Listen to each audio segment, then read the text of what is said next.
Orang-orang yang seringkali istighfar dalam hidupnya, kemudian dia membiasakan itu, bukan cuma dijaga dari dosa-dosa yang kecil. Mohon maaf ya, cinta Allah pun akan diturunkan pada orang ini. Begitu Anda istighfari, itu sebelum dimintakan Allah bisa kabulkan kalau benar kebiasaan istighfar. Siapa yang istighfar, aku akan ampuni dosanya. Rumus cepatnya alhamdulillah. Ketika Anda banyak istighfar, itu yang dua pertama akan diberikan tanpa Anda minta, seketika diberikan. Faqul astaghfiru rabbakum innahu kana ghaffara. Maka aku katakan pada kaumku ya, supaya mereka beristighfar kepada Allah, sungguh Allah Maha Pengampun segala dosa. Perhatikan, umatnya Nabi Nuh saat itu diajak untuk mendekat kepada Allah, beribadah. Ngajaknya bukan sekali dua kali Pak, 950 tahun. 950 tahun. Yang beriman cuma segelintir orang. Tapi yang bermasalah pada kolbunya itu luar biasa banyaknya. Bukan masalah fisik. Sehat-sehat zaman Nabi Nuh itu. Tapi karena hatinya bermasalah, Nuh kamu seperti orang gila, kalau nggak selesai kami lempari. Azab bisa datang, jangan begitu. Sekalian aja turunin azabnya sekarang. Jadi banyak hal yang bukan cuma ngajak berdebat, tantang azab Pak. Ketika penyakitnya ada dalam jiwanya disadari oleh Nabi Nuh, maka apa yang pertama kali disampaikan oleh beliau? Lihat kalimatnya, ini rumus cepatnya. Rumus cepatnya. Sekarang perhatikan sebentar ya, sebelum saya masukkan betul obatnya. Lihat gini. Tadi kalau penyakit jiwa, kolbu berdosa tidak? Dosa ya. Sekarang perhatikan. Perhatikan sebentar. Oh maaf, ini apa? Bukan, ini gelas Pak ya. Isinya air. Sekarang lihat. Saya lagi, ini apa? Gelas ya. Terbuka atau tertutup? Terbuka sekarang. Kalau gelasnya terbuka, bisa saya masukkan spidol? Bisa, baik. Bisa saya masukkan handphone? Tidak, nggak cukup tuh ya. Baik, pelan-pelan. Baik. Fokus ya. Baik, sekarang perhatikan. Jadi benda-benda itu bisa masuk sesuai dengan ukurannya. Nah, perhatikan ya. Saat kita memohon kepada Allah, itu sumber-sumber kebaikan kita terbuka. Janji Allah, Anda mau minta apapun, itu seketika akan diberikan. Akan diberikan. Itu ada di Quran surah kedua Al-Baqarah ayat 186, posisi paling kiri sebelah bawah. Wa idza sa'alaka 'ibadi 'anni fa inni qarib. Kalau hambaku punya persoalan kemudian ingin mencari aku, ini sudah fitrah manusia. Kalau sedang punya masalah pasti menyebut nama Allah tuh. Nyari gitu ya. Fa inni qarib, Muhammad katakan pada orang mencari aku ini, yang bertanya kepadamu, aku dekat, gak usah dicari, memberi harapan. Secara psikologis itu menenangkan. Anda bertanya, Ustaz Adi mana ya? Belum datang. Aduh, nggak ada kabar nih. Dengan yang kedua dikatakan tenang, beliau sudah dekat katanya. Mana yang paling menenangkan? Yang pertama atau yang kedua? Yang kedua. Fa inni qarib. Poinnya, ujibu da'watad da'i idza da'an. Saya akan selalu jawab doa hambaku sepanjang dia berdoa. Bentuknya progresif, ya. Bahkan kalau dalam bahasa Inggris 3 itu, present, continuous, future. Jadi kalau kita minta, kata Allah, sifat doa itu ketika diminta akan selalu dijawab. Nggak ada doa yang tidak dikabulkan Pak. Tidak ada. Kalau nggak sekarang, besok. Kalau nggak besok, nggak bisa sekarang kita menerima di alam kubur. Kalau nggak dapat di akhirat, pasti dikasih. Tidak ada doa yang tertolak, semua dikabulkan. Cuma yang jadi masalah, ketika Allah akan berikan, manusianya menutup pintu doa itu untuk datang. Ditutup dengan apa? Maksiat. Ketika seseorang berbuat maksiat, kata Nabi, hadir naktah sauda dalam jiwanya. Nutup, nutup, nutup. Semakin banyak maksiat dikerjakan, maka nutup seperti ini. Kalau sudah tertutup seperti ini, jangankan handphone, maaf, spidol pun nggak bisa masuk. Yang paling berbahaya, jangankan doa, mohon izin ya, maaf, ajakan kebaikan pun nggak bisa nyambung. Ya karena kebanyakan bermaksiat, bahkan yang paling bahaya makan yang haram. Haram itu seketika tuh, kalau sudah masuk ke perut ngalir dengan darah Pak. Masuk ke tangan, masuk ke telinga, masuk ke mata. Kalau sudah masuk telinga, itu panggilan kebaikan nggak bisa nyambung tuh, susah.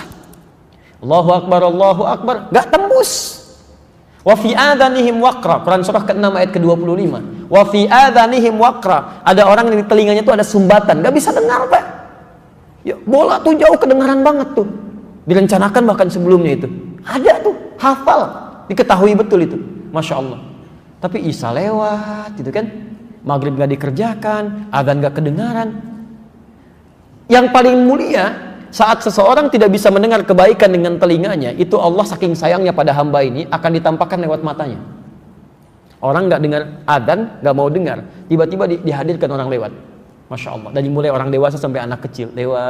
Pak, salat Pak. Mari, Masya Allah. Ya, mangga silahkan duluan. Silahkan, tuh kan. Om, salat Om. Ya, silahkan duluan. Dia sendiri nggak salat. Susah gitu kan ya seperti ini. Masya Allah. Om, nggak tahu ke masjid Om? Enggak. Kalau surga nggak tahu, masjid aja nggak tahu, apalagi surga. Masya Allah. Ini orang seperti ini susah tuh, dilihatin di mata nggak bisa, dengar di telinga nggak bisa. Apa yang salah? Ini yang masuk tuh. Ada penyakit dalam jiwanya. Ya, makanya turun ayat Quran surah kedua ayat ke-7 itu, posisi paling kanan sebelah atas. Khatamallahu ala qulubihim. Awas tadi, penyakit kolbu itu di mana adanya? Di kolbu. Nggak mungkin penyakit kolbu adanya di yang lain. Di kolbu. Jamak kolbu tadi apa? Qulub. Khatamallahu ala qulubihim wa ala sam'ihim wa ala absarihim ghishawah. Perhatikan, pertama yang bermasalah kolbunya. Kalau kolbu bermasalah, tembusnya kemana? Telinga nggak bisa dengar, mata nggak bisa lihat. Kalau sudah seperti ini, dia tidak membuka sekat ini yang paling bahaya. Walahum adzabun azim. Maka hidup orang ini akan tersiksa itu. Di dunia tersiksa, di akhirat tersiksa. Orang yang punya penyakit hati itu, Pak Ambu, hidupnya nggak akan tenang. Demi Allah saya katakan nggak akan tenang. Ya maaf ya, mau tidur aja nggak tenang. Ya tidur masih kepikiran nikmat orang lain. Dia punya rumah tapi masih mikirin rumah orang. Begitu mau tidur tuh kalimatnya masih jelek aja. Bahkan ada yang mohon maaf ya, mimpi pun masih dosa juga. Ya, gara-gara dia memang semua ini sedang tidur tuh. Sampai isinya bingung, Pak, bangun kenapa gitu? Ya Allah, kapan istirahatnya? Saat nggak tidur juga salah, saat tidur pun tidak tentram. Itu orang-orang seperti ini. Bagaimana cara bukanya? Faqultu astaghfiru rabbakum innahu kana ghaffar. Kalau kadarnya masih kecil-kecil, untuk menghilangkan dosanya dengan istighfar. Itu untuk meluluhkan dosanya. Ya. Kalau ini tutupnya ini dari apa tutupnya? Tuh, aluminium. Ya. Maaf ya. Lihat kalimatnya. Kalau tutupnya dari tisu bagaimana? Lebih lunak atau lebih keras? Lebih lunak. Ada yang kecil-kecil yang bisa ditembus begini tuh. Ya. Ini kalau dengan istighfar aja bisa dicabut begini. Maaf Bapak Ibu sekalian, itu tanpa sadar dalam beraktivitas dalam sehari itu akan selalu ada dosa yang pernah kita kerjakan, termasuk saya. Semuanya. Coba kalau nggak percaya cek dari ujung kepala sampai ujung kaki. Itu pasti ada potensi dosa masuk itu. Ya, mata tuh. Sekarang sudah jam 2 lewat 7 menit. Saya mau izin dari Anda bangun sampai dengan sekarang, berapa kali mata kita berbuat salah tuh? Salah lihat. Pasti ada aja. Telinga salah dengar, ya kan? Lisan salah bicara, pikiran salah berpikir. Sekarang pun mungkin ada begitu, nggak tanggung-tanggung ustadznya juga salah dipikirin gitu. Bisa kejadian gitu kan, macam-macam terjadi. Nah itu yang kecil-kecil, itu seketika hilangnya dengan istighfar. Coba cek, Nabi beristighfar nggak dalam hidupnya? Sebelum tidur istighfar nggak? Berapa kali? 70 sampai 100 kali sebelum tidur. Nabi Rasul dijaga dari kesalahan, dijamin surganya, tingkat surga tertinggi, masih istighfar dalam hidupnya. Anda bukan Nabi, bukan Rasul, surga sampai zuhur ini belum jelas, hisab masih menegangkan, gak mau istighfar, aneh itu. Makanya orang-orang yang istighfar itu, ketika dia istighfar, maka sumber-sumber masalah yang kecil itu hilang, Pak. Makanya mohon izin ya, kalau ingin dijaga dari penyakit-penyakit hati, salah satu caranya kata Quran, biasakan istighfar. Astagfirullah. Jangan dibiarkan ada. Jadi begitu ada misalnya setan datang, tuh dia tuh sombong, jalan aja nggak nyapa kamu. Begitu muncul itu langsung astagfirullahaladzim. Itu nggak benar. Astagfirullah. Itu seketika akan hilang dan potensi dosa akan keluar. Kalau sudah seperti ini, masya Allah. Orang-orang yang seringkali istighfar dalam hidupnya, kemudian dia membiasakan itu, bukan cuma dijaga dari dosa-dosa yang kecil. Mohon maaf ya, cinta Allah pun akan diturunkan pada orang ini. Cinta Allah akan diberikan. Allah itu sangat mencintai orang yang membiasakan istighfar dalam hidupnya. Quran surah ketiga ayat 31. Posisi paling kiri sebelah atas. Quran surah ketiga ayat 31. Saya mau kasih rahasia siang ini. Maaf, ibu mau bapak? Saya mau kasih rahasia, boleh? Baik, kita keluarkan dari Quran. Lihat ayat Qurannya. Quran surah 3 ayat 31, posisi paling kiri sebelah atas, ya, agak ke tengah sedikit. Qul in kuntum tuhibbunallaha fattabi'uni. Katakan Muhammad, jika kalian serius mencintai Allah, buktikan cinta itu dengan mengikuti aku, ikuti Nabi. Coba kita biasakan. Bangun tidur, ya maaf ya, non muslim juga bisa bangun tidur. Sama orang beriman juga bangun dari tidurnya. Masya Allah. Bahkan ya membuat kan hal-hal yang bisa mereka kerjakan. Ada yang bangun tidurnya, ada yang langsung cuci tangan, ada yang langsung duduk, ada yang langsung mandi. Anak-anak kecil bahkan mengatakan bangun tidur terus. Bukan, Nabi nggak begitu. Jadi kalau Anda ingin dicintai Allah, ikuti Nabi. Bagaimana Nabi bangun dari tidurnya? Ternyata ada sunnahnya. Ya, ada duduk dulu, ada mengusap sebagian dari bekas ngantuk, ada baca doa dulu. Nggak ada bangun tidur langsung mandi. Ada tahapan dia. Makan juga begitu. Mau minum pakai tangan apa? Kanan. Kalau cuman kanan, yang lain juga bisa dengan kanan. Masya Allah. Kemudian setelah itu minum dengan mengucapkan apa? Bismillah. Masya Allah. Setelah itu minumnya sambil berdiri atau sambil duduk? Duduk. Masya Allah. Turunannya kan ada semua tuh. Ketika Anda bisa ikuti itu, maka lihat kalimatnya. Fattabi'uni yuhibbukumullah. Ini yang mau saya turunkan rahasianya. Bismillah. Kalau Anda serius cinta Allah, persamaannya ikuti Nabi SAW. Sekarang perhatikan, ini rahasia besarnya ayat ini. Kita turunkan persamaannya. Orang yang bisa mengikuti tuntunan Nabi dalam kehidupannya, maaf bukan cuma sholatnya ikut Nabi ya, tapi lisannya pun ikut Nabi, pandangannya ikut Nabi, gitu kan? Kebiasaannya ikut Nabi. Maka yuhibbukumullah, cinta Allah akan diturunkan. Yuhibbukumullah, Allah akan cintai kalian. Yang menarik, kemudian diberikan persamaan oleh Quran. Perhatikan persamaannya. Wa yaghfir lakum dzunubakum. Kalau Allah sudah mencintai seorang hamba, ternyata bukan dunia yang pertama diberikan. Jadi kalau bapak ataupun ibu mendapatkan kemuliaan dunia, jangan dulu bangga. Belum tentu Allah cinta dengan itu. Jelas ya?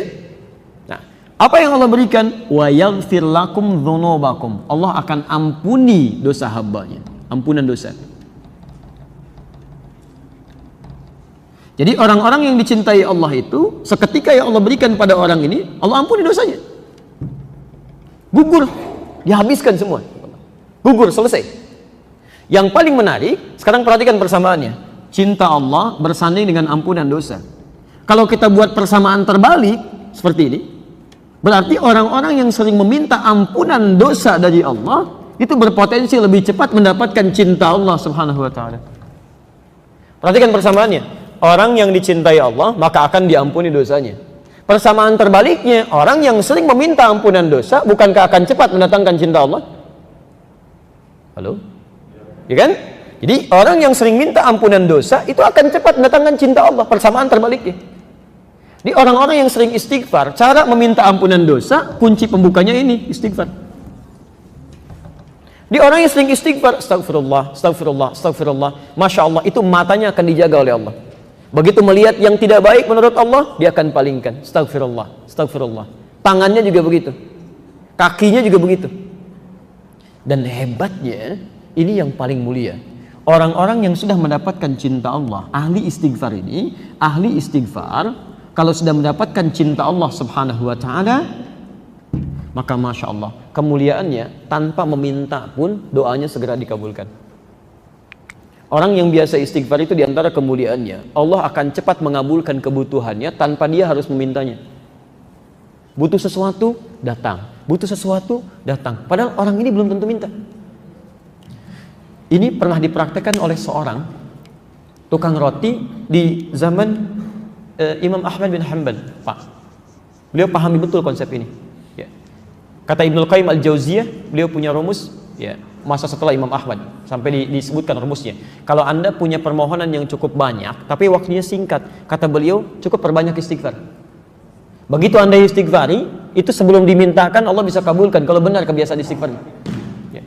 Imam Ahmad itu pernah lewat, kemudian beliau datang ke Mesir. Di Mesir masuk masjid. Ya. Begitu masuk ke masjid, tiba-tiba petugas masjidnya langsung mengusir beliau. Ukhruj, katanya, keluar. Itu imam besar, Pak. Dikenal dia seantara jagat ya, cuma saking tawadhunya pakaiannya biasa-biasa. Seperti Syekh Yasin Al-Padangi, Bu. Ya, ibu atau bapak yang dari Padang itu ada ulama besar tuh. Ya, saya sampai hari ini masih kagum, saya terus belajar. Sampai tadi saya nunggu di mobil tuh saya masih pelajari beliau itu. Ya, bagaimana santunnya, tawadhunya, pakaian macam-macamnya, itu ahli sanad Pak, sedunia itu. Sedunia, semuka bumi ahli sanad itu.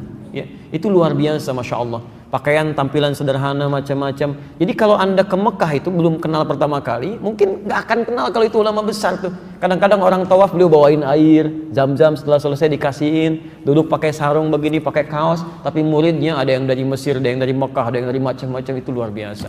Ya. Nah, yang paling menarik, Imam Ahmad itu sederhana luar biasa. Ini nggak tahu, ukhruj katanya, keluar. Imam Ahmad karena paham fikih, kata beliau, ana astarih qalilan, saya istirahat sebentar. La, barrah. Barrah itu sudah mulai kasar. Barrah. Kata Imam Ahmad, astari, da'ni astari. Gak apa-apa, tolong perkenankan saya istirahat sebentar, saya capek katanya. Rawah enta, rawah. Ya. Rawah itu sudah lebih kasar lagi dari kata roh. Maksudnya, tolong keluar dari sini sekalian dengan roh-rohnya. Rohnya pun jangan ada di sini, keluar.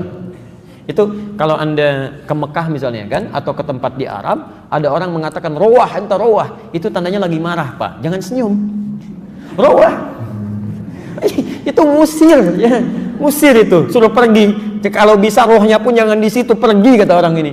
Imam Ahmad keluar, kemudian di teras itu beliau juga sandaran, disuruh pergi lagi. Begitu keluar dari masjid, jalan beliau, singkatnya bertemu dengan makhbaz, tempat jualan roti. Ya, syar'i rati, menjual dengan syar'i. Ya, baik. Dia setiap datang orang lewat melihat, Masya Allah, kalimatnya bagus sekali. Imam Ahmad lewat dipanggil, Syekh istari hona, Syekh tolong istirahat di sini dulu, kelihatannya capek kan ya. Begitu bikin, perhatikan beda antara sari roti dengan syar'i roti. Yang ini setiap diaduk begini, astagfirullah, dibikin begini, astagfirullah, gini astagfirullah, selalu istighfar. Kata Imam Ahmad, ya Syekh, ma faidatu istighfarika? Apa faidahnya istighfar kamu itu? Imam Ahmad tahu, cuma ingin menguji ini, apa manfaatnya katanya. Perhatikan, wallahi demi Allah katanya, tidak pernah saya membiasakan istighfar ini kecuali Allah selalu mengabulkan doa-doa saya. Selalu mengabulkan doa-doa saya. Cuman wallahi cuman satu aja yang belum terkabul sampai hari ini. Mudah-mudahan Allah sebelum mengabulkannya sebelum saya wafat atau dia yang kembali pulang duluan. Apa itu kata Imam Ahmad? Wallahi saya bermohon kepada Allah supaya bisa dipertemukan dengan Imam Ahmad bin Hanbal sebelum saya meninggal atau beliau yang meninggal duluan. Kata Imam Ahmad, Allahu Akbar, rupanya saya diperjalankan ke Mesir ini, masuk ke rumah Allah sampai diminta keluar sampai ke sini gara-gara istighfar kamu ini katanya. Jadi bisa digerakkan gitu. Itu istighfar Pak, itu kemuliaannya luar biasa. Ya. Tapi tolong jangan lakukan itu kepada saya gitu. Anda bisa istighfar, Masya Allah.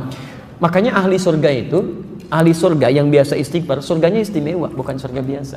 Itu ada di Quran surah ke-51 ayat 18. Lain Pak, bonusnya itu lain. Ya. Dia ditempatkan di taman surga. Ya. Taman surga itu kemuliaannya beda dengan surga biasa. Kalau Anda insya Allah masuk surga, kalau di surga biasa itu yang melayani pelayan surga, namanya wildanun mukhalladun. Ya, kalau laki-laki dilayani oleh bidadari surga, kalau perempuan oleh pangeran-pangeran surga, cantik dan gantengnya tak terlukiskan. Kata Nabi, nggak usah dibayangkan, mala ainun ra'at wala udhunun sami'at wala khatara 'ala qalbi bashar. Nggak pernah kelihatan oleh pandangan kita, nggak pernah terdengar oleh telinga, bahkan difikirkan pun nggak akan seperti itu. Itu masih kelas biasa. Tapi taman surga yang ngasih langsung semua Allah, tanpa perantara, kun fayakun ada, dan nggak perlu dibayangkan. Dan penghuni surga seperti ini, itu sebelum masuk ke surga pun sudah diperkenankan melihat Allah tanpa hijab. Ada di Quran surah 75 ayat 22 sampai 23, posisi paling kiri sebelah atas. Wujuhu yawma idzin nadhirah. Ada orang-orang yang Masya Allah, saat dia dihisab itu wajahnya berbinar gembira. Ya, padahal belum masuk surga. Ya, ila rabbiha nadhirah, karena bisa melihat Allah tanpa hijab langsung seketika. Ya, nggak usah dibayangkan, nggak boleh. Tapi ada seketika. Masya Allah, apa yang terjadi? Quran surah 51 dari ayat 15-nya. Nanti ketemu di ayat 18.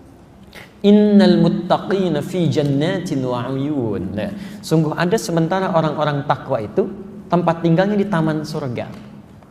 Taman surga, Masya Allah. Kalau di Firdaus ya taman surga Firdaus ya. Indahnya luar biasa. Ada karakteristik yang bisa anda bumikan tuh nilainya dalam kehidupan orang di bumi. Akhidhina ma atahum rabbuhum. Ini syahidnya. Orang-orang ini itu akan langsung mengambil apapun di nikmat surganya, diberikan langsung oleh Allah. Gak ada perantara. Akhidina ma'atahum rabbuhum. Apa amalannya? Ini yang harus Anda turunkan ke muka bumi. Innahum kanu qabla dzalika muhsinin. Saat di muka bumi, saat di dunia, itu orang-orang ini muhsin, berbuat ihsan. Ya, kalau Anda ingin jadi penghuni di sini, turunkan karakteristiknya, kemudian tuangkan dalam kehidupan di bumi, Anda kerjakan itu. Apa amalannya? Kanu qalila minal laili ma yahja'un. Amalan pertama, dia terbiasa sedikit tidurnya. Itu bahasa Quran. Sedikit tidurnya. Di malam dia hidupkan dengan ibadah.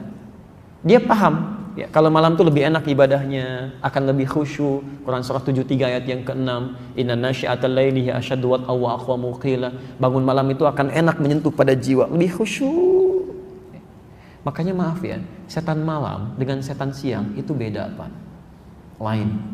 Shift-shiftan dia.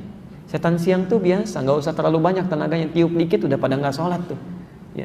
Setan malam tuh tidak, dia paham, gangguannya tuh minim, nggak ada kebisingan, TV berhenti semua, nggak ada siaran macam-macam.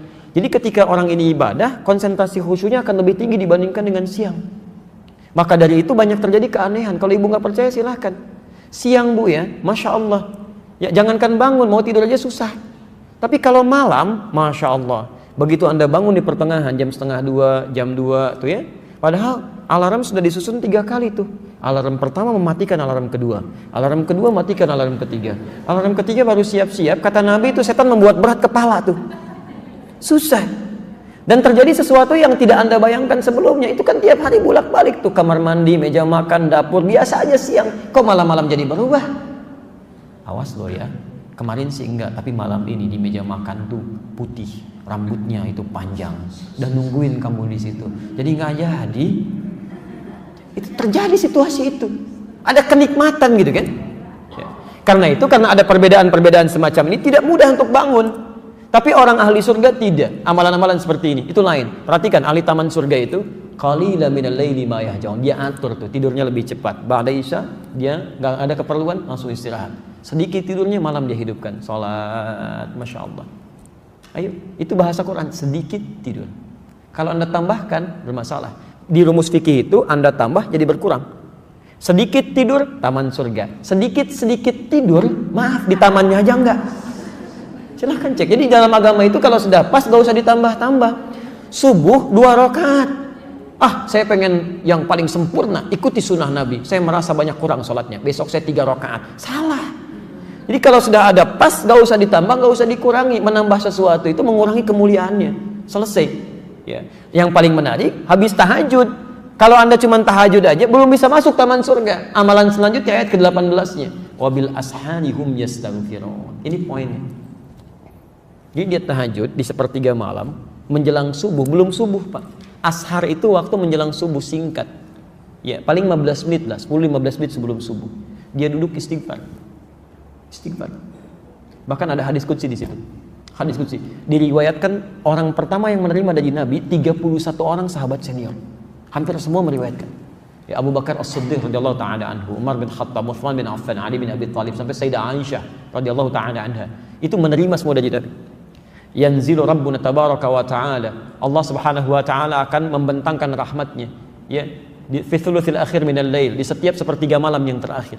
Kemudian menyampaikan, faqala, Allah menyampaikan pada hambanya, ya ibadi, hai hambaku, siapa yang meminta kepadaku akan aku kabulkan.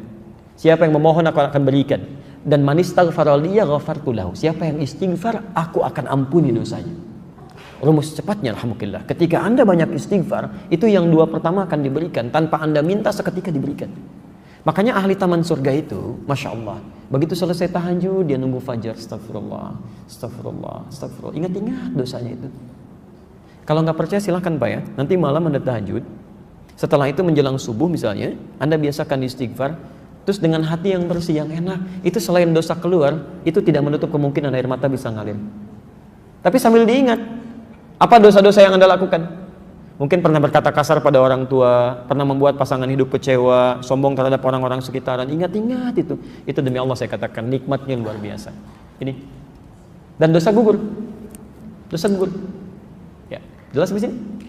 Baik, saya sebentar saya cukupkan dulu sampai sini. Untuk bagian pertama itu masih yang ringan-ringan. Kalau dosisnya, maaf, atau kadar penyakitnya masih kecil-kecil, masih suka pada nikmat orang lain, kan? Masih belum qanaah dengan nikmat sendiri, ya, masih belum puas dengan nikmat sendiri, masih mengharap punya orang, walaupun belum mencela, itu yang kecil-kecil gugur dengan istighfar. Tapi kalau sudah membuat yang jelek-jelek, itu nggak akan hilang dengan istighfar. Pasti ada tahap kedua. Ya. Saya mau ngecek sebentar nih, ya, untuk memastikan kita benar atau tidak. Apa lawan dari hidup? Mati. Baik. Kalau tertawa? Nangis. Kalau siang? Malam. Kaya? Miskin. Baik ya. Sekarang kita cek ya. Quran surah 53 Najm ayat 43, ayat 44 dan 48. Ayat 43, 44, 48. Oke. Dari 4 pertanyaan tadi saya keluarkan 3 aja. Ya. Apa lawan tadi yang Anda jawab? Lawan kehidupan apa? Kematian. Baik. Wa annahu huwa amata wa ahya. Dialah Allah yang mematikan dan menghidupkan. Jawaban Anda benar. Ayat 44-nya, wa annahu huwa adhaka wa abka. Dialah Allah yang telah menjadikan orang bisa tertawa dan juga bisa menangis. Jadi lawan tertawa apa? Anda benar. Baik. Tadi yang Bapak jawab, Ibu jawab, lawan kaya apa? Miskin. Baik ya. Quran surah ke-53 ayat 48-nya tuh lihat. Sudah kencang benar enggak gitu ya? Wa annahu huwa aghna wa aqna. Dialah Allah yang telah menjadikan seseorang kaya dan cukup. Ternyata di Quran itu lawan kaya itu cukup, Pak. Gak ada orang miskin, Bu. Gak pakai gak ada orang miskin. Gak ada orang miskin. Jadi Allah tidak pernah menciptakan orang miskin di muka bumi. Gak ada. Yang ada itu orang yang selalu merasa kurang dengan nikmat, sehingga mengharapkan nikmat orang lain.